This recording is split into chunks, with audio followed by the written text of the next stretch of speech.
tayo guys. Medyo maaga-aga pa tayo ngayon. 9:45 pa lang. Dito tayo sa One Ayala. Ganda.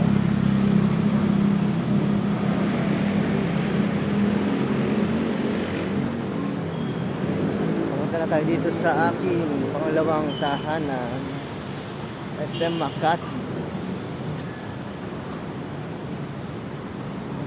Ganda na rin ang SM. Nag-improve na rin. Naka-gold na yung logo namin.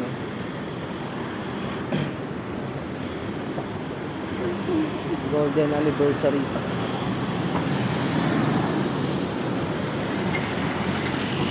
So guys, patawid na ako. Bye-bye.